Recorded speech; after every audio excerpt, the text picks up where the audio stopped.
শাপলা প্রতীক না পেলে চলতি মাসেই ইসি পুনর্গঠনের দাবিতে রাজপথে নামবে তরুণদের দল এনসিপি।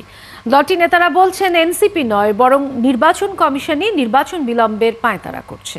রাশেদ আনিসের প্রতিবেদনে বিস্তারিত। নিবন্ধিত দল হবার পথে বাধা না থাকলেও প্রতীক নিয়ে নির্বাচন কমিশনের সাথে রেষারেষিতে তরুণদের দল এনসিপি।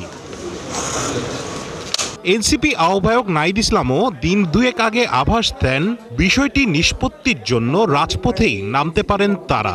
আমাদেরকে যদি নির্বাচনে এইভাবে অংশগ্রহণ করা থেকে বিরত রাখার অপচেষ্টা করা হয় তাহলে অবশ্যই আমাদেরকে রাজপথে আমাদের একমাত্র জায়গা হবে, কিন্তু আমরা এটা চাই না। আমরা চাই নির্বাচনে অংশগ্রহণ করতে। এবার সেই পথেই হাঁটছে এনসিপি।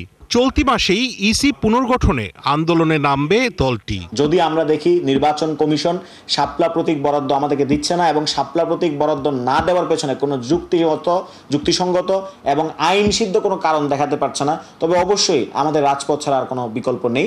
আমরা সেক্ষেত্রে নির্বাচন কমিশন পুনর্গঠনের দাবিতে আমরা আন্দোলনে যাব এই মাসে। আমরা খুব শীঘ্রই প্রথমে আমরা রাজধানী শহর ঢাকায় নামবো, এরপর যদি প্রয়োজন হয় বাংলাদেশের 64টি জেলায় এই ছাত্র জনতা এনসিপির শাপলার জন্য রাজপথে নামবে। তারা অভিযোগ করেন এনসিপি যাতে নির্বাচনে অংশ নিতে না পারে তার সব ধরনের বন্দোবস্তি করে রেখেছে ইসি। নির্বাচন অভিমুখী যাত্রায় যে তরুণরা উঠতে পারলো না, এর দায় কি নির্বাচন কমিশনকে নিতে হবে না?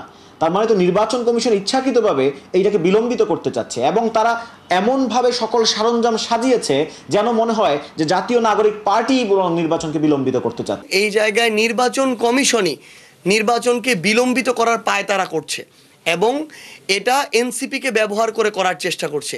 এই জন্য তারা যেটি আমাদের শাপলা প্রতীক পেতে কোনো সমস্যা নেই, আমরা নিবন্ধন পেতেও কোনো সমস্যা নেই, সেই জায়গায় তারা একটা ইস্যুকে, অযাচিত ইস্যুকে কেন্দ্র করে এই ইস্যুটাকে তারা দিনে দিনে বড় করছে। নির্বাচন কমিশন এনসিপিকে বিএনপি এবং জামাত এই দুই ধারার মাঝেই ঠেলে দিতে চাচ্ছে বলেও মন্তব্য করেন নেতারা। রাশেদ আনিস, ৭১, ঢাকা।